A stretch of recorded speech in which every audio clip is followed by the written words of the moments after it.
በዚህ ዘመን አብዛኞቻችን አእምሮአችንን በተለያየ መንገድ እየጎዳነው እንገኛለን።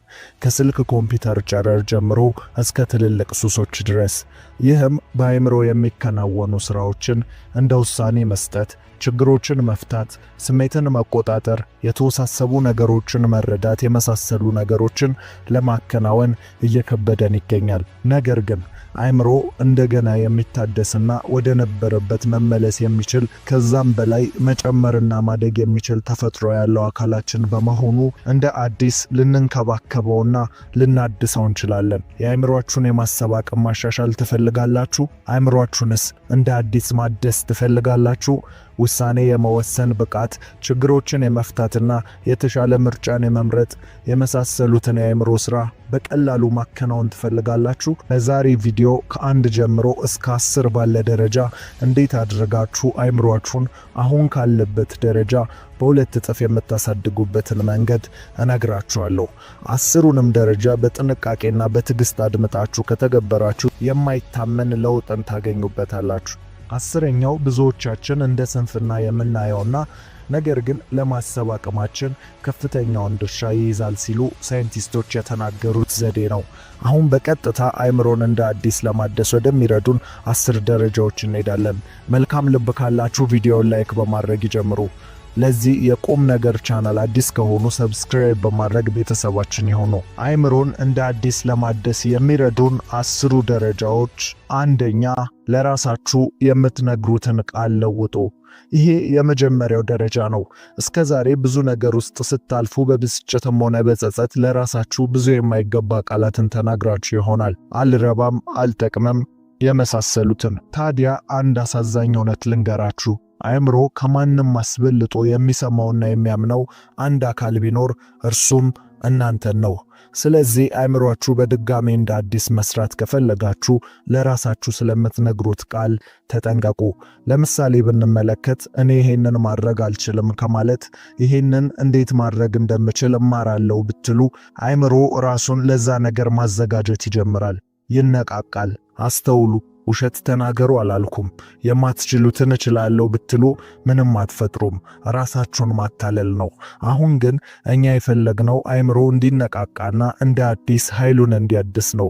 ስለዚህ ውሸት ሳይሆን ተስፋ ነው የምንነግረው። ስለዚህ ለራሳችሁ ተስፋ መስጠት ጀምሩ።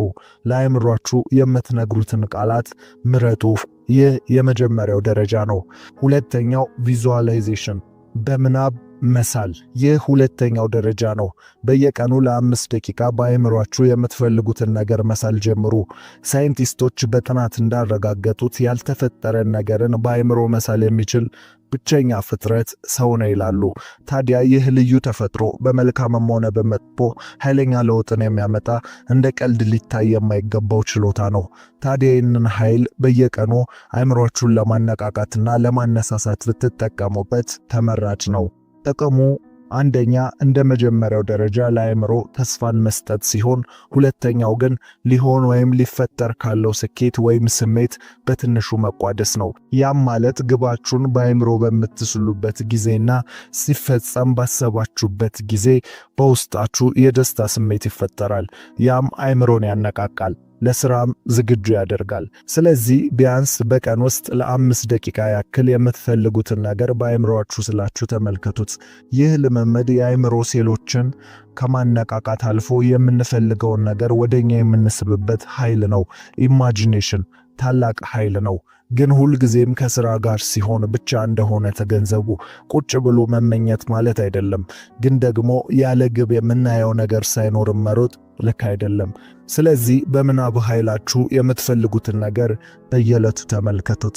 ሶስተኛ፣ የምታመሰግኑበትን ነገር ጻፉ። ምድር አንዳንድ ምስጢራዊ ህጎች አላት። ከነርሱ መካከል አንዱ ላለው ይጨመርለታል የሚለው ነው። ታዲያ ያ ማለት ሌላ ለማግኘት አለኝ ማለት ይጠበቅባችኋል ማለት ነው። ታዲያ አለኝ ለማለት ደግሞ ያለንን መቁጠር ይጠበቅብናል። አለማየሁ ገላጋይ አንድ ጊዜ እንዲህ ሲል ሰምቼ ነበር። በሀብታምና በድሃ መካከል ያለው ልዩነት በቃኝ ማለትና በቃኝ ያለማለት ጉዳይ ነው ሲል ተናግሯል። እኔ ደግሞ ዛሬ እንዲህ ልበል፣ በማያመሰግኑና በሚያማርሩ ሰዎች መካከል ያለው ልዩነት የሚያመሰግኑ ሰዎች ያላቸውን የሚቆጥሩና የሚያማርሩ ሰዎች ደግሞ የሌላቸውን የሚቆጥሩ ናቸው። ታዲያ ይሄ ሁሉ ያልኩት ምስጋና በሕይወታችን ላይ ታላቅ ለውጥን የሚያመጣ ነገር ስለሆነ ነው። ስለዚህ ሶስተኛ ደረጃ አመስግኑ ነው። ያላችሁን ነገር ቁጠሩ፣ ለእያንዳንዱ አመስግኑ። ይህንንም በወረቀት ላይ ጻፉ። ለሰላሙ ጊዜ ብቻ ሳይሆን አንዳንድ ጊዜ ችግር ሲገጥማችሁና ፈተና ውስጥ ስትገቡም አንስቶ ለማንበብ ለመረጋጋት፣ አንዳንዴም በስሜት ተሸፍነን ማገናዘብም ሆነ ማስተዋል ሲያቅተን፣ ሕይወት ሲመረን ወደ ማስተዋል ወደ ማገናዘብ ለመመለስ ይጠቅማችኋል። ስለዚህ ይህንን ተለማመዱ። ከአእምሮ አንጻር ደግሞ አእምሮ በየዕለቱ ባመሰገንን ቁጥር በውስጡ ፖዘቲቭ ኢነርጂን ማምረት ይጀምራል። ከዚያም በመልካም አስተሳሰብ ትሞላላችሁ። አእምሮም ሴሎቹም መለምለምና መነቃቃት ይጀምራሉ። ይህንንም በተከታታይ ስታደርጉት የማይታመን ለውጥን ታገኙበታላችሁ። አራተኛ ትንንሽ ልማዶችን ቀይሩ። ሁልጊዜም ቢሆን ሕይወት የሚገነባው በልማድ ውስጥ ነው። አእምሮም ቢሆን ይህንን ይጠቀማል። ግን አስተውሉ፣ ትልልቅ ልማድን አላልንም። ትልቅ ህንፃ የትንንሽ ብሎኬት ድርድር ነው።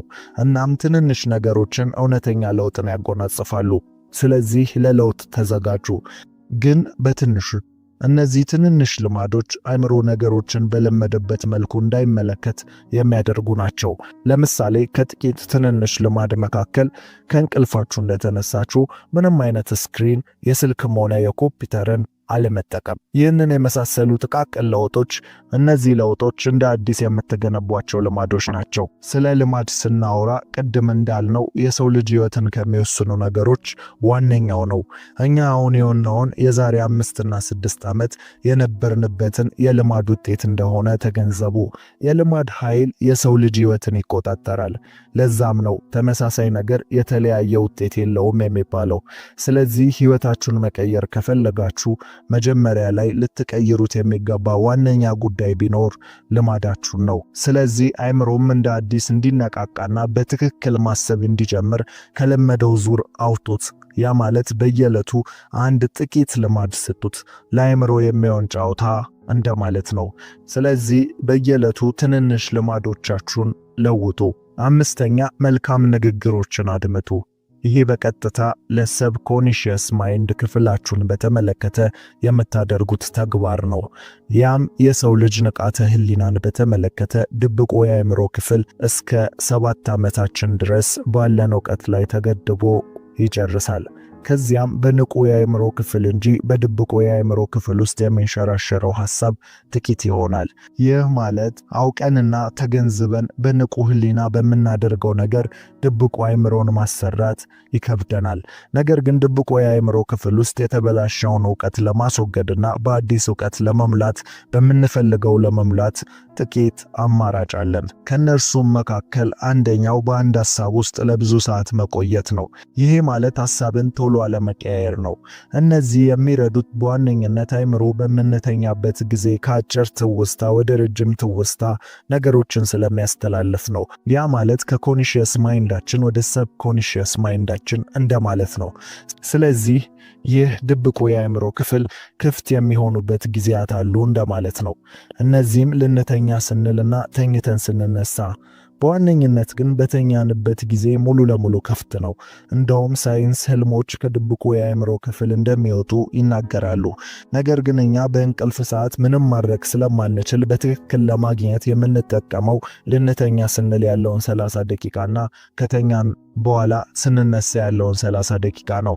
ይህም በዚህ ጊዜ ድብቁ የአእምሮ ክፍል በመጠኑም ቢሆን እየተከፈተ ወይም እየተዘጋ እናገኘዋለን። ስለዚህ ከመተኛታችን በፊት መልካም ንግግሮችን እያዳመጥን ብንተኛ ለአእምሮ ለድብቁ ክፍል ዕውቀትን እንመግባለን። ምናልባትም በልጅነታችን የገባ የተሳሳተ ዕውቀቶች ካሉ በዕውቀት እንሽራቸዋለን። አስተውሉ። እውነተኛ የአእምሮ መታደስ ማለት ይሄ ደረጃ ነው። ድብቁ የአእምሮ ክፍል ማለት የልማድ ኃይላችንን የሚቆጣጠረው እንደማለት ነው። ስለ ልማድ ደግሞ ቅድም አውርተናል። ታዲያ ልማድ ማለት ሕይወትን ይወስናል ካልን ድብቁ የአእምሮ ክፍል ደግሞ ልማዳችንን ይወስናል እያልን ነው። ያ ማለት ሳናስብ የምናደርጋቸው ነገሮች ወይም በተለምዶ በደም ነፍስ የሚባለው ጉዳይ ድብቁ የአእምሮ ክፍል ውጤት ነው። ታዲያ መለወጥና አሁን እንደምታስቡት ትክክለኛውን መንገድና ዕውቀት መኖር ከፈለጋችሁ የድብቁ አእምሮአችሁን ዕውቀት አስተካክሉ። ያም ቅድም እንዳልነው ነው። በመኝታ ሰዓት ባለውና ስንነቃ ሰዓት ባለው ውስጥ ትክክለኛውን ዕውቀት አድምጡ። በኢትዮጵያ እንደዚህ አይነት ቪዲዮ ስለሌለ ለራሳችሁ መንገድ የምትፈልጉትን ዕውቀት ተቀዱና አዳምጡ። ለእንግሊሽ ላንጉጅ ቅርብ ከሆናችሁ ደግሞ አፍርማቲቭ ወይም ሰብሊሚናል ኦዲዮ በማለት ሰርች በማድረግ ማዳመጥ ትችላላችሁ። ቀደም በአንድ ሐሳብ መቆየት ያልኩት ደግሞ በአንድ ሐሳብ ስትቆዩ በመኝታ ሰዓት ከአጭሩ ወደ ረጅሙ ትውስታ ዕውቀትን ስለሚሸጋገር ነው። ይህንን መርጦ ስለሚያደርግ የተበጣጠሰ ሐሳብን ወደ ረጅሙ ትውስታ አያሸጋገርም። ነገር ግን ስታስቡበት የነበረ የቆያችሁበት ሐሳብ ካለ ስለሚያሸጋግር ትጠቀሙበታላችሁ። ቲክቶክ እና የመሳሰሉ ሚዲያዎች የሚጎዱን ይህንን ነው። በሁለት ሰዓት ውስጥ ሐሳቦችን አዘበራርቀው ስለ አንድም ነገር ሳናስተውልና የጠለቀ መረዳት ሳይኖረን ያወቅን እየመሰለን ነገር ግን ከጥቂት ጊዜ በኋላ የእውነትም ያለ አንዳች ጥቅም ነው የምንገኘው። ስለዚህ ዋናው ሐሳብ ለአእምሮ መታደስ መልካም ንግግሮችን አድምጡ የሚለው ነው። ስድስተኛ ዶፓሚን ዲቶክስ። ይሄ ደረጃ በአማርኛ ቀጥታ ትርጉም ባይኖረውም ስንተነትነው ግን ስህተትና ፈጣን የሆነ ደስታ የሚሰጡንን ነገሮች እያስወገዱ መምጣት እንደማለት ነው። ይሄ ግልጽ ነው። ከሱስና ከተለያዩ ነገሮች የምናገኘው ፈጣንና አቋራጭ ደስታ ትክክልና ተፈጥሯዊ ያልሆነ ነው። ታዲያ እነዚህን ነገሮች ከጭንቅላት ዶፓሚን እንዲለቀቅ የሚያደርጉ አቋራጮች ናቸው። ዶፓሚን ማለት የደስታ ሆርሞን ነው። በተፈጥሯዊ መንገድ በመጠኑ የሚለቀቅ ሲሆን ልክ ባልሆነ መንገድ ግን ከመጠን በላይ ይለቀቅና ቀጥሎ ያሉትን ሰዓታት እኛን በድብርት ውስጥ እንድንገባ የሚያደርግ ነው። ምክንያቱም ብዙ ዶፓሚን ስለተጠቀምን። አስተውሉ። ቲክቶክ ተጠቅማችሁ ብዙ ሰዓት ካለፈ በኋላ አይሰለቻችሁም? በቀልድ መሳቅ አታቆሙም? ደስታ እያጣችሁ አትሄዱም? ያ ማለት ነው በፖርን፣ በሶሻል ሚዲያ፣ በፊልምና በሙዚቃ፣ በድረግ በመሳሰሉ የሚመጡ ደስታዎች ፈጣንና ከፍተኛ ናቸው። በዚህም ምክንያት ቀጥሎ ባሉት ሰዓታት ከስሜት ያወርዱናል። ታዲያ ዶፓሚን ዲቶክስ ማለት እነዚህን ነገሮች አንድ በአንድ ማስወገድ፣ አንዳንዴም መጾም እንደማለት ነው። ለዛሬ ያለ ሶሻል ሚዲያ፣ ለዛሬ ያለ ሙዚቃ፣ ለዛሬ ያለ ጃንክ ፉድ እያሉ መዋል እንደማለት ነው። ቀስ በቀስ እነዚህን አቋራጭ የደስታ መንገዶች እያስወገድን በሌላ መተካት፣ መጽሐፍ ማንበብ፣ ስፖርት መስራት በመሳሰሉት መተካት እንደማለት ነው። ይህ አእምሮን ጨምሮ ለሰውነት የተመጣጠነ የዶፓሚን ሆርሞን እንዲኖረን ያደርጋል። ስለዚህ ከመጠን ባለፈ ድንገት የሚሰማን ደስታ የለም፣ እንደዚሁም የሚወረን ድብርት የለም።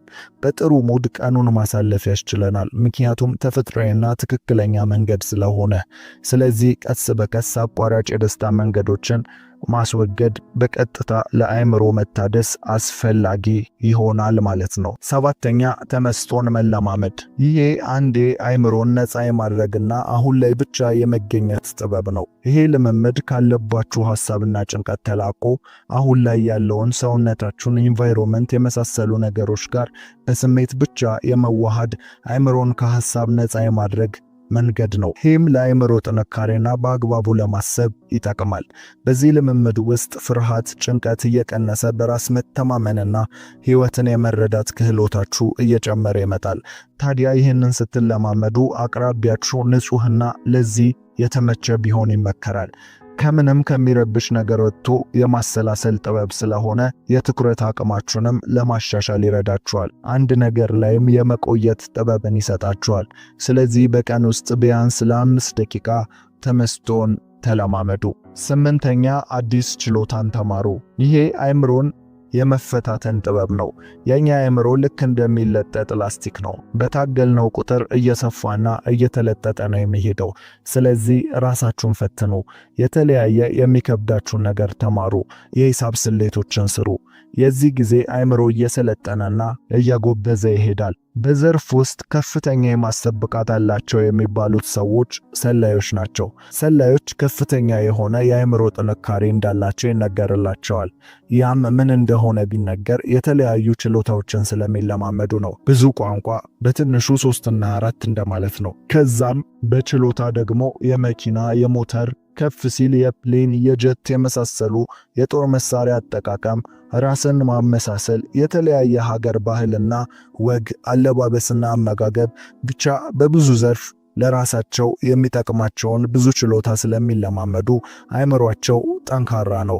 ስለዚህ እናንተም ለአእምሮ እንደ አዲስ መታደስ አዲስ ነገሮችን መለማመድ ጀምሩ።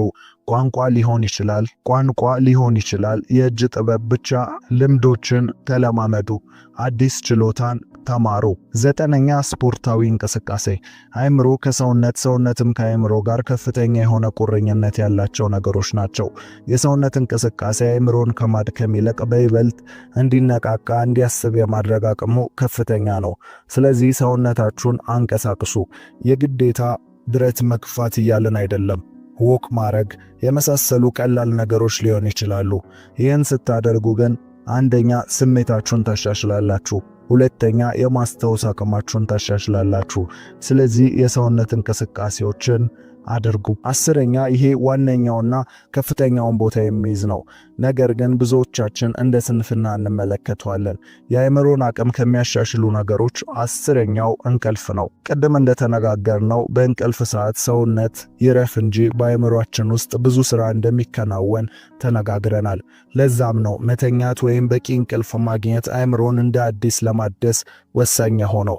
እንደውም በይበልጥ ካስተዋላችሁ ከእንቅልፍ ስትነቁ አእምሮ የመንቃትና እንደ አዲስ የሆነ ስሜትን ታስተናግዳላችሁ። ያም አእምሮ በእንቅልፍ ሰዓት በሚያከናውነው ተግባር ምክንያት ነው። ስለዚህ ለአእምሮአችሁ ጥንካሬ በቂ እንቅልፍን መተኛት እንዳትረሱ። ሳናውቀው አእምሮአችንን የሚጎዱ በየቀኑ የምናደርጋቸው የተለያዩ ልማዶች አሉ። እነዚህ የማሰብ አቅማችንን እያዳከሙ ያሉ ልማዶች ምንድናቸው? በዛሬው ቪዲዮ በየቀኑ የምናደርጋቸው ነገር ግን የአእምሮን የማሰብ አቅም እየጎዱ ያሉ በሳይንስ የተረጋገጡ አሁኑኑ ልታስወግዷቸው የሚገቡ 10 ልማዶችን እናወራለን። መልካም ልብ ካላችሁ ቪዲዮውን ላይክ በማድረግ ጀምሩ። ለዚህ የቁም ነገር ቻናል አዲስ ከሆኑ ሰብስክራይብ በማድረግ ቤተሰባችን ይሁኑ። የአእምሮአችንን አቅም እየጎዱ ካሉ ልማዶች መካከል አንደኛው ጭንቅላትን ተሸፋፍኖ መተኛት። እስከ ጭንቅላት ተሸፋፍነን ስንተኛ ወደ ጭንቅላታችን የሚገባው የካርቦን ዳይኦክሳይድ መጠን ይጨምራል፣ እንዲሁም ኦክሲጅን ይቀንሳል። ይሄም አእምሮአችን በከፍተኛ መጠን የሚጠቀመው ወሳኝ የሆነው ኦክሲጅን ማነስና የካርቦን ዳይኦክሳይድ መጠን መጨመር በመጠኑም ቢሆን በጭንቅላት ላይ ጉዳትን ያስከትላል። ምክንያቱም ግልጽ ነው። ጭንቅላታችን በአግባቡ ስራውን ለማከናወን የሚጠቀመው ኦክሲጅንን ስለሆነ ነው። ከምንተነፍሰው ትንፋሽ አብዛኛው ይዘት ኦክሲጅን የሚሄደው ወደ ጭንቅላታችንም በመሆኑ ነው። በአተነፋፈስ ስርዓት ውስጥ ሳንባችን ኦክሲጅንን አስቀርቶ ካርቦን ዳይኦክሳይድን ያስወጣል። ይህ መደበኛው የአተነፋፈስ ስርዓት ነው። ታዲያ ተሸፋፍነን ስንተኛ አዲስ አየር ስለማይኖር ያንን ያስወጣውን ካርቦን ዳይኦክሳይድ መላልሶ ስለሚያስገባ የኦክሲጅን እጥረት ይገጥመናል። ይሄም በጭንቅላት ላይ ጉዳትን ያስከትላል ማለት ነው። ስለዚህ አንደኛው ጭንቅላትን ተሸፋፍኖ መተኛት ነው። ሁለተኛ ከፍተኛ የሆነ ስክሪን ታይም። ይሄ ማለት በስልክ ወይም በኮምፒውተር ላይ የምታጠፉት ጊዜ ማለት ነው። ታዲያ ጠቃሚው ነገር ሆነ ጎጂ ነገር የምትሰሩት አሁን እያወራን ያለነው ስለምትጠቀሙበት ነገር ጉዳይ ሳይሆን መጠቀማችሁ ብቻ የሚያመጣባችሁን ጉዳት ነው። በአጭሩ ስናብራራው በኮምፒውተርና ስልክ ከመሳሰሉ ስክሪን ካላቸው ነገሮች የሚወጣው ጨረር ብሉ ላይት በመባል ይታወቃል። ታዲያ ይህ በአእምሮአችን ላይ ከፍተኛ ጉዳትን ከሚፈጥሩ ላይት ውስጥ ዋነኛው ነው። ይህንንም አምራቾቹም ሆነ ሳይንስ በደንብ ስለሚያውቀው ሙሉ ለሙሉ ባያጠፋውም ግን ጨረሩን የሚቀንስ ሲስተም አላቸው። ይህን ስላችሁ አትጠቀሙ ሳይሆን ብዙ ሰዓት አታጥፉ እያለን ነው። በተጨማሪም ግዴታ ከሆኑባችሁ ከየትኛውም መነጽር መሸጫ ልክ እንደ ሶላር መነጽር ብሉከትንም ገዝታችሁ ልትጠቀሙ ትችላላችሁ። እዛ ድረስ ያህል አልሄድም ካላችሁ ደግሞ በስልክ ውስጥ የሚገኘውን ብሉከት ኦን በማድረግ እንድትጠቀሙ መክራለሁ። ታዲያ ግን ይህ ነጥብ በስክሪን ላይ የምታሳልፉትን ጊዜ ቀንሱ ለማለት ነው። በስክሪን ላይ የምናሳልፈው ታይም አእምሮአችንን ይጎዳዋል ማለት ነው። ሶስተኛ በቂ ውሃ አለመጠጣት። ከሰውነታችን ክፍል ከፍተኛውን የውሃ መጠን የሚጠቀመው አካላችን አእምሮ ነው። የሰውነታችን 2/3 ወይም 60% ውሃ ነው። ታዲያ ብዙ ጊዜ ውሃ ጠጡ፣ በቀን እስከ 8 ብርጭቆ እየተባለ እንሰማለን። ታዲያ ይሄ ሁሉ ለምንድን ነው? አእምሮአችን ሆነ ሰውነታችን ውሃ ስንጠጣ ምንድን ነው የሚጠቀመው? የሚፈጠረው እንደዚህ ነው። በሰውነታችን ውስጥ ያሉ ያሉ ሴሎች በሙሉ በውሃ ላይ ጥገኛ የሆኑ ናቸው። በቂ ውሃ የማያገኙ ከሆነ ግን እያንዳንዱ ሴል በአግባቡ ስራውን ማከናወን እየከበደው ይመጣል። በውሃ እጥረት ከሚፈጠሩ ችግሮች መካከል አንደኛ የራስ ምታት፣ ትኩረት የማጣት፣ ግራ የመጋባት ስሜቶች ዋነኛዎቹ ናቸው። ስለዚህ ችግሮቹን እንኳን ካስተዋላችሁ በአእምሮ ላይ የሚደርሱ ጫና መሆናቸውን ትገነዘባላችሁ። ስለዚህ ሁልጊዜም አእምሮ በፍጥነት ማሰብ እንዲጀምርና ጤነኛ እንዲሆን የፈሳሽ መጠናችሁን ተቆጣጠሩ ወይንም በቂ ውሃ ጠጡ። አራተኛ የእንቅልፍ ማጣት። አእምሮ ከፍተኛውን ሪከቨሪ ወይም ራሱን የሚያድስበት ጊዜ የእንቅልፍ ሰዓት መሆኑ የታወቀ ነው። ታዲያ በከፍተኛው ጥረት እየሰራን በስራም ቢሆን በተለያየ ምክንያት በጥናትም በማንበብም በምንም እንቅልፋችሁን ሰውታችሁ አታድርጉ። ይህ ማለት ያጠናችሁት፣ ያነበባችሁት፣ የሰራችሁት ሁሉ በአእምሮ ሜሞሪ ስር የሚመዘገበው በቂ እንቅልፍ በመተኛት ስለሆነ ነው። ስለዚህ አስፈላጊና በቂ እንቅልፍ አድርጉ። በምንተኛበት ጊዜ የሚከናወነውን በጥቂቱ ለማስረዳት ያክል እንቅልፍ ላይ በምንሆንበት ጊዜ አእምሮ ቀኑን ሙሉ የመዘገበውን ኢንፎርሜሽን እያጣራ ከአጭሩ ትውስታችን ወደ ረጅሙ ትውስታ የሚወስድበት ጊዜ ነው። ያም ማለት ከንቁ የአእምሮ ክፍል ወደ ድብቁ የአእምሮ ክፍል ማለት ነው። ድብቁ የአእምሮ ክፍል ማለት ደግሞ ልማዳችንን የሚቆጣጠር ለረጅም ጊዜ አብሮን የሚኖር ዕውቀትን የሚከማችበት የአእምሮ ክፍል ነው። ንቁ የአእምሮ ክፍል ደግሞ አሁንና ለጊዜው ብቻ የሚሆኑ ፈጣን ትውስታዎችን የሚመዘግብ ሲሆን በቀን ውስጥ የስሜትና የልማድ ጉዳዮችን ድብቁ የአእምሮ ክፍል ሲቆጣጠር የዕውቀትና ጊዜያዊ የማሰብና የውሳኔ የምርጫ ጉዳዮችን ደግሞ ንቁ የአእምሮ ክፍል ይቆጣጠራል። ስለዚህ በምንተኛበት ጊዜ ሰውነታችን እረፍት ላይ ሲሆን አእምሮ ደግሞ ራሱን ማደስ ላይ ይሰራል ማለት ነው። ስለዚህ በቂ እንቅልፍን አግኙ። አምስተኛ የተስተካከለ አመጋገብን አለማግኘት። አእምሮ እንዲጎለብት የሚያደርጉ ብዙ ምግቦች አሉ። ለምሳሌ ፋቲ አሲድ ምግቦች እንደ አሳ፣ ቫይታሚን ያላቸው አትክልትና ጥራጥሬ ምግቦች እያልን ብዙ መጥቀስ እንችላለን። አእምሮአችንንም ሰውነታችንንም የሚጎዱ ምግቦች ደግሞ አሉ። ጃንክ ፉድ የምንላቸው የተጠበሱ ምግቦች፣ መንገድ ላይ የሚሰሩ ፈጣን ምግቦች፣ ጣፋጭ የበዛባቸው የተለያዩ የቅባት መጠናቸው ከፍተኛ የሆኑ ምግቦች መመገብ ለጤናም ሆነ ለአእምሮ ከፍተኛ ጉዳትን ያስከትላሉ። በይበልጥ ስኳር የበዛባቸው ጣፋጮችን መብላት ለታይፕ 2 ስኳር ህመምና ለጥርስ ህመም፣ ፊት ላይ ብጉር እንዲወጣና ለውፍረት እንደሚያጋልጥ የጤና ባለሙያዎች ይናገራሉ። ታዲያ ስኳር የበዛባቸው ምግቦች ከሰውነትና ከጤና እንጂ እንዴት ከአእምሮ ጋር ይገናኛል ብላችሁ ልትጠይቁ ትችላላችሁ። ታዲያ ስኳር የበዛባቸው ምግቦች መመገብ የምግብ ፍላጎትን ከሚያጠፉ ነገሮች የመጀመሪያው ነው። ሰውነታችን ፕሮቲንና የተመጣጠነ ምግብን ስለማያገኝ ወደ አእምሮ የተመጣጠነ ንጥረ ነገሮችን እንዳይደርሱ ያደርጋል። አእምሮአችን በዚህ ምክንያት ኢነርጂ ስለማያገኝ ለመድከምና ለተለያዩ ጉዳዮች ይጋለጣል። የማስታወስ ችግር፣ ትኩረት የማጣት፣ የጭንቀት ችግሮችን ያመጣል። ይህ ሁኔታ በይበልጥ በሕፃናት ላይ ሊከሰት ይችላል። ስለዚህ ለልጅም ቢሆን ጣፋጭ ነገሮችን አታብዙባቸው። እንዲሁም ለራሳችን ስኳር የበዛባቸውን ምግቦች ለጤናም ሆነ ለሰውነት ለአእምሮም ጎጂ መሆኑን አውቀን እንደ አቅማችን የሚገኙ ጤነኛ ምግቦችን መመገብ እናዘውትር። ስለዚህ የአእምሮን አቅም ከሚጎዱ ነገሮች አምስተኛው የተስተካከለ አመጋገብ አለመኖር ነው። ስድስተኛ የሚጮሁ ነገሮች። ይህ በከፍተኛ መጠን አእምሮን ከሚረብሹ ነገሮች መካከል ዋነኛው ነው። ይህ በሁለት ሁኔታዎች ሊከሰት ይችላል።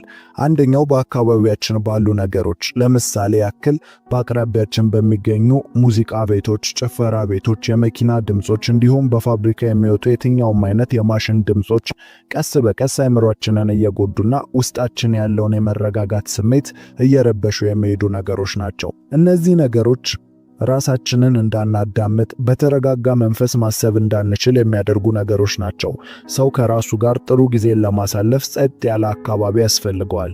ይህም ሁል ጊዜም የሚጮህ ነገር ያለበት ቦታ ላይ የምናሳልፍ ሲሆን በከፍተኛ ሁኔታ አእምሮአችን ኃይሉን እያጣና እየተጎዳ ይሄዳል ማለት ነው። ለዚህም መፍትሄው ምናልባት አንዳንዶች ሲያረጉ አይታችሁ ሊሆን ይችላል። ጆሮ ላይ ጥጥን በማድረግ ወደ ውስጥ የሚገባውን የድምፅ መጠን መቀነስ ነው። ቀላል መፍትሄ ነው፣ ግን ካላደረግነው ጉዳቱ የከፋ ነው። ሁለተኛው ደግሞ በጆሮ ማዳመጫ ሙዚቃን ወይም መዝሙርን በምናዳምጥበት ጊዜ ድምፁን ጮክ ማድረግ ለጆሮ ብቻ ሳይሆን ለአእምሮ ጉዳት ያጋልጣል። ስለዚህ ድምጹን ዝቅ በማድረግ ማዳመጥ። በብዛት ያሉ ስልኮች ድምጽ ስንጨምር ራሱ በተለያየ መንገድ ከሚፈለገው በላይ እንደሆነ ያመላክቱናል። አንዳንድ ስልኮች በቀጥታ በጽሑፍ በመንገር ኦኬ ካልን ብቻ ድምጹን ይጨምሩልናል። አንዳንድ ስልኮች ደግሞ በቀለም ከሆነ ስቴፕ በኋላ ድምጽ መጨመሪያው ላይ ቀይ በመሆን ዋርኒንግ ይሰጣል ወይንም አደጋ ላይ ነው ያላችሁት በማለት ያስጠነቅቃል። ስለዚህ በተቻላችሁ መጠን በጆሮ ማዳመጫዎች ስታዳምጡ ድምጡን ዝቅ አድርጋችሁ ማዳመጥ ከአእምሮ ላይ ካሉ አደጋዎች እንደሚከላከል ሁልጊዜ ማስታወሱ። ስለዚህ በአጠቃላይ ስድስተኛው ነጥብ ከፍና ጮክ ካሉ ድምጾች ራስን መጠበቅ ነው። ሰባተኛ ሱሶች። ይህንን ስንል ብዙ አይነት ሱሶች አሉ የአእምሮን ጤና የሚነኩ። ታዲያ ከነሱ በከፍተኛ ደረጃ የፖርኖግራፊ ሱስ ሲሆን ስለሱ በሌላ ቪዲዮ በተብራራ መንገድ እሰራላችኋለሁ። ከፖርን ቀጥሎ ግን በከፍተኛ ሁኔታ የአእምሮን ጤና ከሚጎዱ ሱሶች መካከል ሲጋራና መጠጥ በከፍተኛ ደረጃ ተመዝግበዋል። ሁላችንም መጠጥና ሲጋራ የተለያየ ጉዳት እንዳላቸው ለጤናም ተስማሚ እንዳልሆኑ እናውቀዋለን። ነገር ግን ዛሬ የምነግራችሁ ከሰውነትና ከጉበት ከሳምባ ጉዳታቸው በተጨማሪ ሁለቱም ሱሶች በቀጥታ የአእምሮን የማሰብ አቅም የሚጎዱ መሆናቸውን ነው። አእምሮ ለማሰብ ከፍተኛ የሆነ የኦክስጅን መጠን የሚጠቀም ሲሆን ሲጋራ ማጨስ ደግሞ የአእምሮ የሚደርሰውን የኦክስጅን መጠን በከፍተኛ ሁኔታ ይቀንሰዋል። ከዛም በተጨማሪ ሲጋራ በውስጡ በያዘው ኒኮቲን አማካኝነት ለአእምሮ ጊዜያዊ መነቃቃትን፣ ነገር ግን ያለ ኒኮቲን ያለ መነቃቃትን ይፈጥራል። ያም አእምሮ በጥቂቱ ነቃ ለማለት ከቀን ወደ ቀን የሚያስፈልገው የኒኮቲን መጠን እየጨመረ ከአንድ ሲጋራ ወደ ፓኮ ወደ 2 ፓኮ እያደገ የሲጋራ ጥገኛ ይሆናል ማለት ነው። ይህም በአጭሩ ሱስን ይፈጥራል እያልን ነው። ይህ ታዲያ በአእምሮ ላይ ሁሌም ተፈጥሯዊ ያልሆነን ጊዜያዊ መነቃቃትን የሚፈጥር ሲሆን ያም ከጊዜ ወደ ጊዜ አእምሮ በራስ መቻሉን፣ ትኩረቱን፣ ማስተዋሉን ሁሉ እያጣ ይሄዳል ማለት ነው። በዚህም ምክንያት አእምሮ በከፍተኛ ሁኔታ እየተጎዳ ይሄዳል። ወደ አልኮል መጠጥ ስንሄድ ደግሞ አልኮል አእምሮን መጉዳት የሚጀምረው ጉበት አልኮልን ማጣራት ሲያቅተው በደም ውስጥ መሰራጨት ከሚጀምርበት ጊዜ አንስቶ ነው። አንድ ሰው አልኮል በሚጠጣበት ወቅት ዶፓሚን በከፍተኛ ሁኔታ በአእምሮ ስር መለቀቅ ይጀምራል። ዶፓሚን የደስታ ሆርሞን የሚባለው ነው። ታዲያ ይህ ኬሚካል ተፈጥሯዊ ባልሆነ መንገድ መጠኑ ሲጨምር ጊዜያዊነትና ጥገኝነቱ እየጨመረ ይሄዳል። ያም ዶፓሚን በተፈጥሯዊ መንገድ እንዲሰራጭ ማድረግ እየከበደን ይመጣል ማለት ነው። ስለዚህ ያለ አልኮል መጠጥ በድብርትና በጭንቀት ውስጥ እንዘፈቃለን ማለት ነው። ይህም በቀጥታ አልኮል ከአእምሮ ጋር ያለውን ግንኙነት ያሳየናል። ስለዚህ አልኮል መጠቀም አቁሙ። በአጠቃላይ የትኛውም አይነት ከውጪ የሚገባ መጥፎ ሱሶች ሁሉ ለአእምሮ ጎጂ መሆናቸውን ተገንዘቡ። ግን በዋነኝነት ከሲጋራና ከአልኮል መጠጦች ተቆጠቡ። 8ኛ ብዙ ስራ በአንድ ጊዜ ማከናወን። ይህ ማለት ትኩረትን ስለመጠበቅ ነው። ያም በአጭሩ በአንድ ጊዜ ውስጥ ብዙ ሐሳብና ሥራ በሚኖርበት ጊዜ ትኩረት ስለሚከፋፈል አእምሮ የማስታወስ አቅሙ እየተጎዳ ይመጣል። ይህ በአሁኑ ዘመን ላይ ቲክቶክ ነው ማለት እንችላለን። ያም አንድ ሰዓት ውስጥ ብዙ የተለያዩ ሐሳብና አይዲያ የተለያዩ ጉዳዮችን ስክሮል በማድረግ በምንመለከትበት ወቅት አእምሮአችን ትኩረቱን መሰብሰብና ማሰላሰል ስለማይችል ውሳኔና ምርጫ በሚያከናውነው አእምሮአችን ክፍል ላይ ጉዳት እየደረሰ ይመጣል። ይህ በሳይንስ የተረጋገጠ ጉዳይ ነው። ስክሮል እያረግን ብዙ ሰዓት ሲያልፍ ብዙ ያወቅን ይመስለናል። ነገር ግን ምንም አይነት ዕውቀትን አልገነባንም። ምክንያቱም ይህን በምናረግበት ወቅት በአጭሩ ትውስታ የአእምሮ ክፍላችን ውስጥ አስፈላጊው ዕውቀት ተፈላጊውን ጊዜ ሳይሰጠው በተቆራረጠ መንገድ ስለሚቀመጥ ነው። እያወራው ያለሁት ስለማይጠቅም ቪዲዮ ስለመመልከት አይደለም። የአንዳንዶቻችን ስልክ ላይ ምናልባትም የምንመለከተው ለራሳችን ለዓላማችን የሚጠቅመንን ብቻ በመሆኑ አልጎሪዝሙ ይህንን ተረድቶ ያንን ብቻ እየመረጠ ሊያመጣልን ይችላል። ስለዚህ የምናወራው ቪዲዮ አይጠቅምም ሳይሆን ነገር ግን በስፋት ያላሰባችሁበትና በደቂቃ ውስጥ በሚቀያየር የቪዲዮ ሐሳብ ምክንያት አጭር ትውስታ የሚያከማቸው የአእምሮ ክፍል ባልተጨበጠና በተቆራረጠ ሐሳብ ይሞላል እያልን ነው።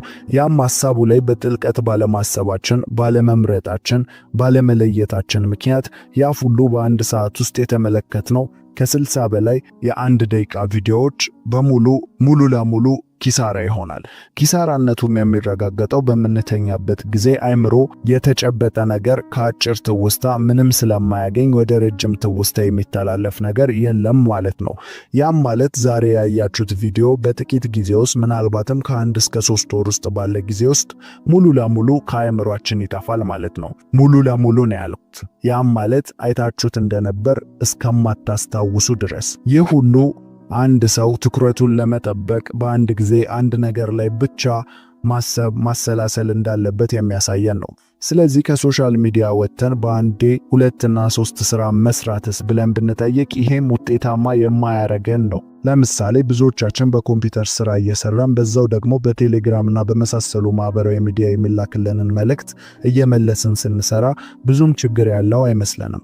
ግን ከፈለጋችሁ ሞክሩት። ያንን ስራ ያለ መልእክት መላላክ ስትሰሩት 30 ደቂቃ የሚፈጅ ቢሆን መልእክት እየተላላካችሁ ስትሰሩት 3 ሰዓትና ከዛ በላይ ሊፈጅባችሁ ይችላል። ይህ ምንድነው ብላችሁ ስትመለከቱ የሰው ልጅ ትኩረቱን ሰብስቦ አንድ ነገር ላይ ከሰራ ውጤታማ እንደሚሆን ማለት 2 ያባረረ አንድም አይዝም እንደሚለው የሀገራችን ባህል እንደማለት ነው። ስለዚህ በአንድ ጊዜ አንድ ነገር ብቻ አድርጉ። 9ኛ እንቅስቃሴ አለማድረግ። ለማስታወስ ለትኩረትና ለንቃት ከሚጠቅሙ ነገሮች ዋነኛው የሰውነት እንቅስቃሴ ነው። ታዲያ ይሄንን ካልን የሰውነት እንቅስቃሴ አለመኖር በቀጥታ ጉዳት አለው ማለት ነው። ያም ማለት ስራችን መቀመጥ ወይም መቆም ብቻ የሚጠይቅ ከሆነ ከጤናም ባሻገር በአይምሮ ላይ አይነተኛ ጉዳትን ያስከትላል። ያም ድብርት፣ ጭንቀት፣ መፍሰዝ የመሳሰሉ ነገሮችን። ስለዚህ ይህንን ለመከላከል እንቅስቃሴ ያስፈልጋል ማለት ነው። ግን እንቅስቃሴ ሲባል ሁልጊዜም ከባባድ ስፖርት ማለት እንዳልሆነ ልብ ልትሉ ይገባል። ወክ ማድረግ፣ መንጠራራት፣ ባለንበት ሰውነታችንን በጥቂቱ ማፍታታት እንቅስቃሴ ነው። ስለዚህ ይህንን በማድረግ አይምሯችሁን ጠብቁ። 10ኛ እና የመጨረሻው መጥፎ ሐሳቦች። ይሄ ዋነኛው የአይምሮን ከሚጎዱ ነገሮች መካከል በቀዳሚነት ሊጠቀስ የሚገባው ነው። ይሄ ማለት አይምሮ በእናንተና በምትነግሩት ነገር ላይ ሙሉ ለሙሉ እምነት ያሳድራል። ይህም ማለት ለራሳችሁ የምትነግሩት አልረባም፣ አልጠቅምም በሆነ ቁጥር አይምሮ እየተጎዳና እስከ እብደት ድረስ ለሚደርስ የከፋ አደጋ ሊያጋልጥ ይችላል። እንደዚሁም በየቀኑ ለአይምሯችሁ መልካም ነገርን የምትናገሩ ከሆነ ደግሞ ሴሎቹ እየበለጸጉና በደንብ እየጎለበቱ ይሄዳሉ። ስለዚህ ንቃትና ትኩረት ያለው የማስተዋሉ መጠን ከፍ እያለ ይሄዳል። ስለዚህ ሁልጊዜም አይምሮ እንዳይጎዳ መጥፎ ሐሳብን አስወግዱ። ይህንን ስንል ስለ ራሳችሁ ብቻ ሳይሆን ስለ ሰውም ቢሆን ያለን መጥፎ ሐሳብ፣ ሴራን፣ ቀመርን አስወግዱ። ምክንያቱም ሁሉም ነገር ኢነርጂ ነው። ስለዚህ መጥፎ ኢነርጂን ወደ እናንተ ይስባል። ሳታውቁት ጨለምተኛና ውስን ሐሳቢ ትሆናላችሁ። ስለዚህ በአጠቃላይ መጥፎ ሐሳብን አስወግዱ። በምትኩ በመልካም ሐሳብና በምስጋና ተሞሉ። ያን የአእምሮአችሁ በከፍተኛ መጠን መሻሻል ይጀምራል። የአእምሮን የማሰብ መጠን ስለማሻሻል የበለጠ ማወቅ ከፈለጋችሁ ከዚህ ቀጥሎ የሚመጣላችሁን ቪዲዮ አዳምጡት፣ ወይም ደግሞ ሊንኩን ዲስክሪፕሽን ላይ አስቀምጬዋለሁ። እቅዳችሁን እንዳትፈጽሙ፣ የምትፈልጉበት ቦታ እንዳትደርሱ ለስኬታችሁ ትልቁ እንቅፋት አእምሮአችሁ ነው ብላችሁ ላታምኑኝ ትችላላችሁ። አብዛኞቻችን ስለ አእምሮ ያለን ግንዛቤ የተሳሳተ ነው። አእምሮ ሰርቫይቫል ነው። ያም ማለት እኛን ከጠላት ለመከላከል ከአደጋ ለመጠበቅ ትልቅ ኃይልና አቅም ያለው አካላችን ነው። ነገር ግን ያ ማለት ይህንን አቅሙን በየዕለቱ ይጠቀማል ማለት ግን አይደለም። የተዘጋጀው ለአደጋና ለአስጊ ሁኔታ ስለሆነ በተቃራኒው ለኛ ለእድገታችን እንቅፋት ሆኖ እናገኘዋለን። በምሳሌ ብናየው ብዙ ሰዎች በአደጋ ጊዜ፣ በድንጋጤ ጊዜ ትልልቅ ግንብ ሲዘሉና ከባባድ ነገርን ሲያደርጉ እንመለከታለን። ያም የሚሆነው አእምሮ በሚለቀው ሆርሞን አማካኝነት ነው። ነገር ግን በኖርማል ቀን ያንን ማድረግ አይችሉም። እንደውም የበለጠ ያንን ግንብ ለመዝለል በውስጣቸው ፍርሃት ይፈጠራል። ይህ ማለት ነው ታዲያ ተቃራኒ ነው ማለት። ይህንን የፍርሃትን ሆርሞን የሚለቀው ራሱ አእምሮአችን ነው። ለዚህ ነው አእምሮ ድብቁ ጠላታችን ነው የምንለው። ይህን የሚሆንበትን ምክንያት በባህሪው ነው። ይህን ባህሪውን ካወቀን ከተረዳን ወደ ስኬታችን ለመጓዝ እንዲረዳን ልንጠቀምበት እንችላለን። ስለዚህ ዛሬ ከኔ ጋር 7 የአእምሮ ባህሪያችንንና የሚዋሸንን ውሸቶች አብረን እንመለከታለን። እነዚህን 7 ነገሮች ስታውቁ ከመቼውም ጊዜ በላይ አእምሮአችሁን እንዴት በቁጥጥራችሁ ስር ማድረግ እንደምትችሉ ትረዳላችሁ። መልካም ልብ ካላችሁ ቪዲዮውን ለብዙ ሰው እንዲደርስ ላይክ በማድረግ ይጀምሩ። እንዲሁም ለዚህ ቤተሰብ አዲስ ከሆናችሁ ሰብስክራይብ በማድረግ ቤተሰባችን ይሁኑ። አእምሮ ትልቅ መሳሪያ ነው። አጠቃቀሙን ካወቅን ከተረዳን የምንፈልገውን ለማሳካት በእጅጉ ይረዳናል። እንዲሁም አጠቃቀሙን ካላወቅን ደግሞ ራሳችንን ያጠፋናል። አእምሮን ልክ እንዳልተገራ ፈረስ ልትመለከቱት ትችላላችሁ። ጉልበት አለው፣ አቅም አለው። ነገር ግን ስላልተገራ ብቻ ይዟችሁ ገደል ሊገባ ይችላል። ከገራችሁት ደግሞ በፍጥነትና በቅልጥፍና ካሰባችሁበት ቦታ ያደርሳችኋል። ዛሬ የማወራችሁ 7 ነገሮች አእምሮአችሁን ለመረዳትና እንዴት መግራት እንዳለባችሁ ለመገንዘብ ይረዳችኋል። አሁን ወደ 7ቱ ነጥብ እንለፍ። አንደኛ፣ አእምሮ ሁልጊዜም ምቾትን እንጂ እድገትን አይፈልግም። ስኬት ሁልጊዜም ከእድገት ጋር ነው። እድገት ደግሞ ከምቾት ጋር አብሮ ሊሄድ የሚችል ነገር አይደለም። ታዲያ አእምሮ ምቾትና እድገት ሲጣሉበት ሁልጊዜም ከምቾት ጎን የሚሰለፍ ነው። ምክንያቱም አእምሮ እናንተን ለመጠበቅ እንጂ ስኬት ላይ የማድረስ ግዴታ ስለሌለበት። ስለዚህ አእምሮ ለእድገታችሁ ቀንደኛ ጠላት ይሆናል ማለት ነው። ለምሳሌ ጠዋት ስትነሱ አእምሮ አልጋችሁን እንዳትለቁ የተቻለውን ጥረት ያደርጋል። ምክንያቱም ከውጭው ብርድ ሊጠብቃችሁ ስለሚፈልግ። ለዚህ ነው በጠዋት መነሳት ለአብዛኞቻችን ከባድ የሚሆነው። ሌሎች ነገሮችንም አእምሮ ልክ እንደዚሁ ነው። ሁልጊዜም ኮምፈርት ዞን ላይ ብቻ እንድንሆን ይጥራል። ማወቅ ያለባችሁ አንድ ነገር ግን ስኬት ያለው ከዛ ኮምፈርት ዞን መውጣት ስትችሉ ብቻ እንደሆነ ነው። አእምሮም ቢሆን የእናንተን ስኬት የሚጠላ አይደለም። ነገር ግን እርሱ የእናንተ ጠባቂ ነው። ስለ ነገው ሳይሆን ስለ ዛሬ ደህንነታችሁ የሚጨንቀው ነው። ለዛ ነው ስንጀምር አእምሮ ሰርቫይቫል ነው ብለን የጀመርነው። ይህንን ስትረዱ ብዙ ነገር ከአእምሮ መጠበቅ ታቆማላችሁ። ይልቁኑ አእምሮን ታሰነጥላላችሁ። አእምሮ እንዴት ነው የሚሰነጥለው ካላችሁ ደግሞ እርሱ ከሚፈራው ወይም እየጠበቃችሁ ካለው አደጋ ጋር ምንም እንደሌለ በማሳየት ነው ልትጠብቁት የምትችሉት። አእምሮ በጠዋት ሻወር ለመውሰድ ስትነሱ ወይም ስታስቡ ብዙ ሆርሞንን በመልቀቅ እዛው ሊያስቀራችሁ ይሞክራል። ልክ በዚህ ሰዓት ከራሳችሁ አምልጣችሁ ቀዝቃዛ ሻወርን ወስዳችሁ ስትመለሱ፣ ያን በማድረጋችሁ ደግሞ ስትደሰቱ፣ ያንን በጥቂት ቀናት ስትደጋግሙት አእምሮ ያን በማድረጋችሁ ውስጥ አደጋ እንደሌለ ይረዳል። ከዚያ በኋላ ቀስቃሻችሁ ራሱ አእምሮ ይሆናል ማለት ነው። ለዚህ ደግሞ አንድ ትሪክ ልንገራችሁ። ልታደርጉት የምትፈልጉት ነገር ሰዓቱ ሲደርስ ከ5 ሰከንድ ባልበለጠ ሴኮንድ ውስጥ ወደ ድርጊት ግቡ። ይህ አእምሮ አስቦ በእናንተ ላይ ለማድከም ከመሞከሩ በፊት የምታመልጡበት ዘዴ ነው። ይህን ዘዴ 5 ሰከንድ ዲሲሽን እየተባለ ሲነገር ሰምታችሁ ይሆናል። ያም እናንተን ለማድከም ምክንያት እየፈለገ ባለበት ሰዓት የምታመልጡበት ማለት ነው። ስለዚህ አእምሮ ኮምፈርት ዞናችሁ ስር እንድትኖሩ ሲፈልግ ስኬትና ደግሞ እናንተ የምትፈልጉት ነገር ከዛ ምቾትን መውጣት ይጠይቃል። ስለዚህ ከዛ ምቾት ለመውጣት ደግሞ አእምሮ እየዋሻችሁን ያለውን ውሸት ማወቅ አለባችሁ። ልክ ከዛ ኮምፈርት ዞን ስትወጡ ወደምትፈልጉበትም ቦታ ትደርሳላችሁ ማለት ነው። ሁለተኛው የአእምሮ ፍርሃት የስኬታችሁ ኮምፓስ ነው የሚል ነው። ይሄ ከላይኛው ሐሳብ ጋር የሚገናኝ ነው። አእምሮ በጣም እንድትፈሩ ከሚያደርጋችሁ ነገር ጀርባ የእናንተ ስኬትና ብቃት አለ ማለት ነው። አሁንም በተመሳሳይ አእምሮ ምቾታችሁን እየጠበቀ ይገኛል። ስለዚህ ድል የምትጎናጸፉበትና ለስኬታችሁ ምክንያት የሚሆንን ነገር ላይ ታላቅ ፍርሃትን ያሳድራል። ታዲያ ያን ነገር የማለፍ አቅሙ ያላችሁ ሆኖ ነገር ግን አቅሙን ይደብቃል። ለእናንተ ፍርሃትን ያጎናጽፋችኋል። ቅድም እንዳልነው ነው።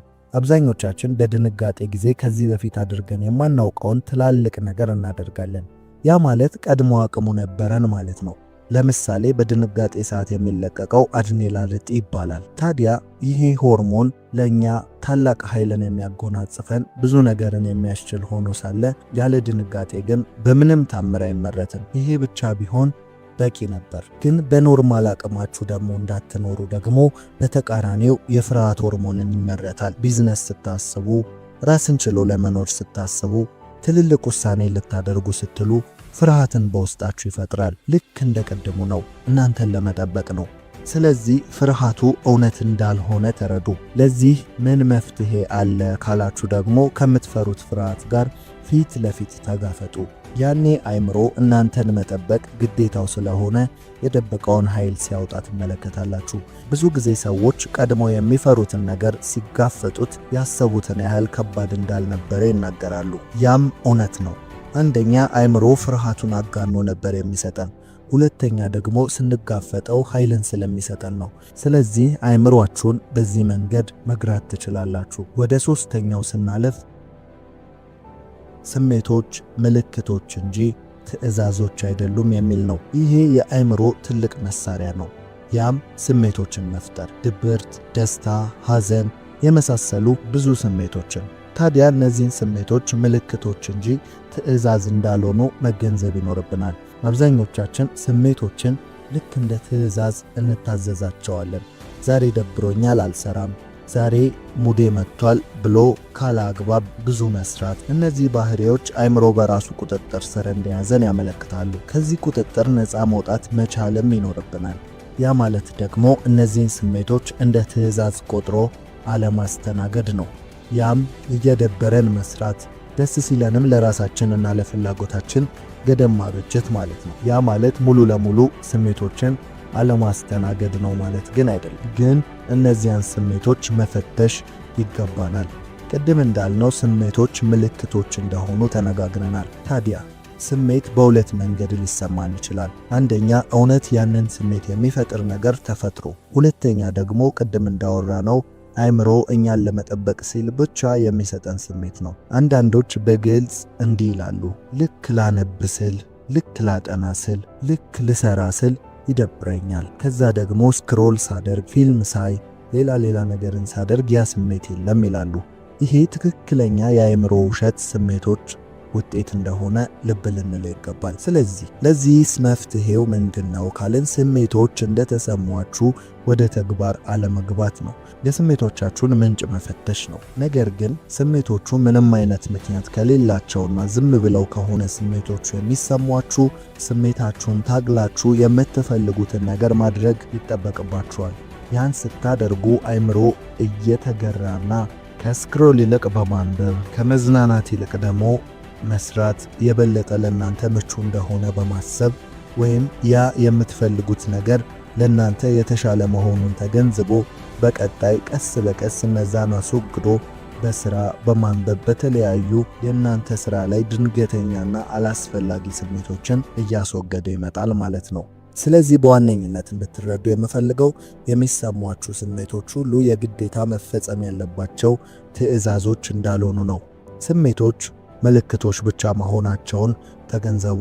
ስለዚህ የሚሰሟችሁ ስሜቶችን በመመርመር ብቻ የራሳችሁን ምላሽ እንድትሰጡ እናሳስባለን። ይህ አካሄድ እናንተንም ወደ ስኬት የሚመራና ዕለት ተዕለት እየታገላችሁ ካለው ምክንያት ከሌላቸው ስሜቶች የምታመልጡበት ነው። ስለዚህ ሁልጊዜም ይህንን አስታውሱ። ስሜቶች ምልክቶች ናቸው፣ ትዕዛዞች ግን አይደሉም።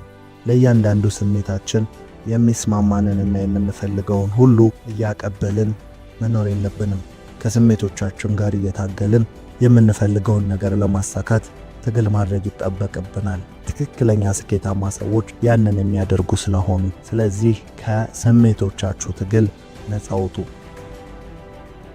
አራተኛ አእምሮን ለመቆጣጠር ትኩረት ኃይለኛው መሳሪያ ነው። ይሄ ግልጽ ሐሳብ ነው። የትኩረት ኃይልን መረዳትና መገንዘብ አለብን። አእምሮ ስለ ብዙ ጉዳዮች በመጨናነቅ ፍሬያማነቱን አያመጣም። ይልቁኑ አንድ ነገር ላይ ብቻ በማተኮር የምትፈልጉት ቦታ ያደርሳችኋል። አንድ የተገላቢጦሽ ሕግ አለ ለአእምሮ። ያም አእምሮ የበለጠ ጉልበት የሚኖረው በብዙ ነገር ሲወጠር እንደሆነ ሰዎች ቢያስቡም አእምሮ ግን አንድ ነገርን ሲያደርግ ብቃቱ እየጨመረና እያደገ መሄዱ ነው። አእምሮ እንዲያድግ ብቃቱ እንዲጨምር ከተፈለገ ወደ አንድ ነገር ማተኮር ይኖርበታል። ለዚህ ነው ትምህርት ወደ ላይ ከፍ ባለን ቁጥር ዲግሪ፣ ማስተርስ፣ ፒኤችዲ፣ ዶክትሬት እያልን ብንሄድ ፊልድ እየለየንና ትልቅ ዕውቀት በአንድ ነገር ላይ ብቻ እየሆነ የሚመጣው። ይሄ ሲቀረጽ በምክንያት ነበር። ምክንያቱም በጣም የተማረ ማለት ስለ ብዙ ነገር ዕውቀት ያለው ሳይሆን አንድ ነገር ላይ ጠንቅቆ የሚያውቅ ነው የተባለው። ምክንያቱም በአንድ ነገር ላይ አእምሮ የተሻለ ጥንካሬንና አያይዞ የመፍጠር ብቃቱንም ከፍተኛ የሆነ ስለሚመጣ ነው። ስለዚህ በዋነኝነት የአእምሮ የትኩረት ኃይልን ተጠቀሙ። ብዙ ሰዓት መስራት ብዙ ስራ መስራት ማለት አይደለም። በትኩረት የተሰራ ጥቂት ጊዜ ብዙ ስራን ያስጨርሳል። ስለዚህ ለአእምሮ ብቃታችሁም ሆነ የምትፈልጉትን በብቃት ለማከናወን ትንሽ ግን ጥልቅ የሆነ ትኩረትን በማድረግ አከናውኑት። በአሁኑ ጊዜ በሶሻል ሚዲያ በተለያዩ ነገሮች እጅግ እየደከመ ይገኛል። ያም አንድ ነገር ላይ የመቆየት ብቃታችን ማለት ነው። ነገር ግን የትኩረት አቅም እየተሻሻለ ሊሄድ የሚችል ነገር በመሆኑ በተሻላችሁ አቅም ከዛሬ የተሻለ ትኩረት እንዲኖራችሁ ልምምድን አድርጉ። ልምምዱ ምንድነው ካላችሁ ደግሞ የምታደርጉትን ነገር ሁሉ ትንሽም ደቂቃ ቢሆን ከሌላ ነገር ጋር ሳያደርጉ ማድረግ ማለት ነው። ይሄ ማንበብ ማጥናት ብቻ ሳይሆን በምትበሉበት ጊዜ ስልክ አለመጠቀም፣ ስልክ ስትጠቀሙ ደግሞ ሌላ ነገር አለመስራት፣ በቃ የሆነ ተግባርን ለብቻው ብቻ ለማድረግ መሞከር ነው። ስለዚህ የትኩረት ልምምዳችሁን አሳድጉ። አምስተኛው አእምሮ ከእውነታ ይልቅ ስሜቶችን ይረዳል የሚለው ነው። ይህ ደግሞ ምን ማለት ነው ካላችሁ አእምሮ የሆነን ነገር እንዲለምድ እንዲያደርግ ስትፈልጉ ለራሳችሁ ያንን ማሰብ ምንም አይፈይድላችሁ። ሰዎች ብዙ ስህተትን የምንሰራው ትክክሉን እያወቅን ነው። ያ ማለት አእምሮ ለሚያውቀው ነገር ሳይሆን ላደረገው ነገር ብቻ ነው ትኩረት የሚሰጠው ማለት ነው። በአጭር ቋንቋ አእምሮ የሚማረው በድርጊት ነው። ታዲያ ለምሳሌ ጨለማ የምትፈሩ ከሆነ ሺህ ጊዜ ጨለማ አትፍራ፣ ጨለማ ውስጥ እኮ ምንም ነገር የለም እያላችሁ ለራሳችሁ ብትነግሩት የምትፈጥሩት ለውጥ ብዙም አይደለም። ምክንያቱም አእምሮ ስለማያውቅ ሳይሆን ስላልኖረ ስለሆነ የሚያስቸግረው ማለት ነው። ስለዚህ የአእምሮ ዕውቀት ወይም አእምሮ የሚማረው በድርጊት ነው ካልን ፍርሃታችሁን የምታሸንፉት ጨለማ ውስጥ በመቀመጥ ነው። ከዛ በኋላ ጨለማ እኮ ያስፈራል ብትሉት እንኳን መፍራት ያቆማል ማለት ነው። ስለዚህ የመጀመሪያው አእምሮ ስሜትን እንጂ እውነታን አይረዳም ማለት ይሄን ማለት ሲሆን፣ ሁለተኛው ደግሞ አእምሮ ነገሮችን እንዲያስታውስ ከፈለጋችሁ በደረቅ ከመናገር ይልቅ በስሜት መንገርን ያመለክታል። ያም ማለት ዛሬ እቅዳችሁ ባለመሳካቱ ምክንያት ራሳችሁን በምክንያት ከምትወቅሱ ያንን ባለማድረጋችሁ ምክንያት የተፈጠረውን እያሰባችሁ ለራሳችሁ ሐዘንን ብትፈጥሩ ነገ እንዳይደገም ሲጠፍ ተመለከታላችሁ። ለዛ ነው ሰዎች ብዙ ጊዜ ያሰቡትን ሁሉ ሳያሳኩ ይኖሩና መጨረሻ ላይ በሐዘን ውስጥ ሲቀመጡና በራሳቸው መጸጸት ሲጀምሩ በድጋሜ የመለወጥ ተስፋ የሚሰማቸው። በተሻለ መንገድ ራስን አድሰው የሚነሱት ለአእምሮአቸው የሰጡት ስሜት ስላለ ነው። አእምሮ አሁንም የእናንተ ጠባቂ በመሆኑ ምክንያት እናንተን ከሐዘን ለማውጣት እናንተን ከምትበሳጩበት ነገር ለማውጣት ድርጊትን ስለሚያደርግ ነው። ያም ድርጊት ለእናንተ እድገት ይረዳችኋል። ስለዚህ ሁል ጊዜም ከራሳችሁ ጋር በስሜት መግባባትን ተለማመዱ። ስድስተኛው አእምሮ ጥቃቅን ለውጥን ይወዳል። ሁል ጊዜም ስለ ለውጥ ስታስቡ፣ ከዛ ደግሞ ስታቅዱ፣ ከዛ መፈጸም ሲያቅታችሁ የምትመለከቱት አእምሮ ድንገተኛና ከባድ ለውጦችን እንደ አደጋ ስለሚመለከት ነው። ስለዚህ ራሳችሁን ጠይቁ። በመጀመሪያ ቀን እኮ በጣም ብዙ ሶሻል ሚዲያ ተጠቃሚ ያልሆናችሁም፣ በአንዴ ሱስ ውስጥ አልገባችሁም። ወደማትፈልጉት ነገር ስትገቡ በተለምዶም ቀስ በቀስ ነው። ስለዚህ ይህንን አይነቱን የልማድ ለውጥ በተቃራኒው ተጠቀሙት። ያም ማለት ራሳችሁን ለመለወጥ ቀስ በቀስ መንገድ ጀምሩ። ይህም ራሱን ለመከላከል በጣም ብዙ ለውጥን እንዳያደርግ አእምሮን ይከላከላል። አእምሮ ቀስ በቀስ ወደ ስኬት ይመጣል። አስተውሉ። መጥፎ የምንላቸውን ልማዶች ቀስ በቀስ ባይሆኑ ኖሮ አእምሮ ራሱን ለመከላከል በሚያደርገው ጥረት ሱስ ውስጥ ባልገባችሁ ነበር። ነገር ግን ቀስ በቀስ ሲለመድ ብዙ መጠንን መጠቀም ይችላል። ስለዚህ ይህንን ዘዴ ራሱ እናንተ ለመልካም ለራሳችሁ ተጠቀሙት። ያም ማለት ድንገተኛ ለውጥ ስታደርጉ አእምሯችሁን በራሱ አደጋ እንደመጣበት ስለሚያስብ ድንገተኛ የሆነ የስሜት መቀያየሮችን ስለሚፈጥርባችሁ ለመለወጥ እጅግ አዳጋች ይሆንባችኋል። ቀስ በቀስ ለውጥን አለማምዱት፣ ለእናንተም ይቀልላችኋል። ስለዚህ ይህንን ሁልጊዜም በሁለት መንገድ ተረዱት። አንደኛ ለጥሩ ሲሆን፣ ሁለተኛው ደግሞ ለመጥፎም ሲሆንም ተመሳሳይ እንደሚሆን ነው። ያ ማለት ጥቃቅን መጥፎ ልማዳችሁ አእምሯችሁን እንደሚቆጣጠርም አስቡ። አሁን እየናቃችሁት ያላችሁት ጥቃቅን የምታደርጉት በቀን ውስጥ በጣም ትንሽም ቢሆን የምታደርጓቸው ሌላ ልማዶች ወይም ትንንሽዬ የሚመስሏችሁ ያልተገቡ ልምምዶች፣ ሶሻል ሚዲያ፣ የተለያዩ ነገሮች፣ ልምምዶች፣ ጊዜያችሁን ማባከን፣ ያለ ዕቅድ መዋል፣ ድንገተኛ የሆነ ያለ ፕሮግራም መዋል፣ እነዚህን የመሳሰሉ ጥቃቅን የምትሏቸው ለውጦች አእምሮ በአግባቡ ይዟቸው ነገ ትልቅ ልማድ ሊያደርጋቸው እንደሚችል ተገንዘቡ። ስለዚህ የራሳችሁን ጥቃቅን ድርጊቶች ተቆጣጠሩ። ብቻ ምንም ይችላል። ነገር ግን እነዛ ጥቃቅን ልማዶችን አእምሮ እየተገነዘበና ልማዱ እያደረገ ስለሚመጣ እነዛን ጥቃቅን የምትሏቸውን መጥፎ ልማዶች በትኩረት ተመልክታችሁ እንድትቀይሩ እናሳስባለን። ስለዚህ አሁን ምንም ያህል ትንሽ ቢሆን ዛሬ አንድ ጥሩ ነገር ለማድረግ ጀምሩ። 7ኛ አእምሮን አካባቢዎች ፕሮግራም ያደርጉታል። ይሄ ወሳኝ ነጥብ ነው። ለለውጣችሁ ወሳኝ እርምጃ ከፈለጋችሁ ከባቢያችሁን መቀየር ነው። በዚህ ዘመን ሰዎች ከባቢያችን በጣም ብዙ እየሆነ መጥቷል። ያም ሁላችንንም በአንድ መንደር እየሰበሰበ ያለ ቴክኖሎጂ የምንለው ወይም ሶሻል ሚዲያ የምንለው ወይም ቲክቶክ፣ ኢንስታግራም ብቻ እነዚህ ነገሮች ወደ አንድ መንደር እየሰበሰቡን ይገኛሉ። ታዲያ እነዚህ ፕላትፎርሞች የምንላቸው እናንተን የመለወጥ ፍላጎት ያላቸው ፕላትፎርሞችም አይደሉም። ዓላማቸውም ያ አይደለም። ዓላማቸው ገንዘብ መስራት ነው። ስለዚህ ይህንን በመጀመሪያ ተረዱ። ያ ማለት እናንተን ለመጣልም አይታገሉም። የምትጠይቋቸው ነገር ጥሩ ከሆነ ጥሩን ነገርም ለመስጠት ዝግጁ ናቸው። ብቻ የምትፈልጉትን ያቀርቡላችኋል። ከዛ በዛ ነገር ውስጥ እንድትኖሩ ያስገድዷችኋል። ወይም ሁልጊዜም የምትፈልጉትን ነገር ብቻ እየሰጡ እናንተን ኮምፎርት ዞናችሁ ስር ለማኖር ይጥራሉ። ሁሉም አይነት ፕላትፎርሞች ከዚህ በፊት እንደሰማችሁት የሰውን ፍላጎት እያጠኑ የሚስማማውን የሚያቀርቡ በመሆናቸው የአንድ ሰው ማንነት ማወቅ ከፈለጋችሁ ቲክቶክን ከፍታችሁ ፎር ዩ ፔጁን መመልከት በቂ እየሆነ የመጣበት ጊዜ ላይ ደርሰናል። ስለዚህ የሆነ ጊዜ ላይ ምናልባት በመጥፎ ልማዳችሁ ምክንያት ፕላትፎርሞቹ ለእናንተ የሚያቀርቡት መጥፎ ነገር ከነበረ ከዛ ከተዘፈቃችሁበት ዓለም ለመውጣት ጥረት እያደረጋችሁ እንኳን ቢሆን እነርሱ 10 ጊዜ ያንን ነገር ለእናንተ በማቅረብ እያስቸገሯችሁ ከተዘፈቃችሁበት ነገር እንዳትወጡ እያስቸገሯችሁ ይቆያሉ። ስለዚህ ከባቢያችሁን በምትፈልጉት ነገር ቀይሩ ማለት ይህንንም ያጠቃልላል።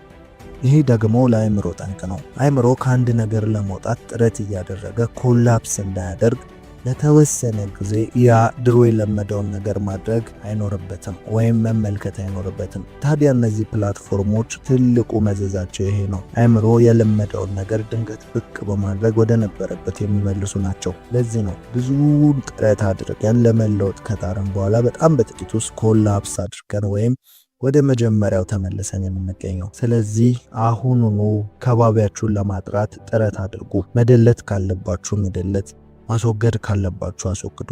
ስለ ከባቢ ስናወራ ጓደኛንም ይመለከታል። በአቅራቢያዎቻችሁ ያሉ ጓደኞች ምን አይነት ናቸው? እናንተን ወዴትስ የሚመሯችሁ ናቸው? አእምሯችሁን ሁሉም አጀስት እንደሚያደርግላችሁ አውቁ። ስለዚህ አእምሯችሁ የሚቀረጸው ከባቢያችሁ ባሉ ሰዎች፣ ከባቢያችሁ ባሉ ነገሮች ናቸው። ስለዚህ አእምሯችሁን ወደ ስኬት ለመምራት ከባቢያችሁን በዋነኝነት ቀይሩት። ያ ማለት በዋነኝነት ከባቢያችሁ ላይ ያሉትን ሰዎች እንዲሁም በእጃችሁ ያሉትን የምትሰሙትን ሚዲያዎች መርምሩ። ይህንን ማድረጋችሁ የአእምሮ አሰራራችሁን ተረድታችሁ ራሳችሁን እንድትቀይሩ በእጅጉ ይረዳችኋል። ጆሲ ነበርኩ። ከተመቻችሁ ላይክ፣ እስካሁን ቤተሰብ ካልሆናችሁ ደግመን እንድንገናኝ ሰብስክራይብ በማድረግ ቤተሰባችን ይሁኑ። እናመሰግናለን።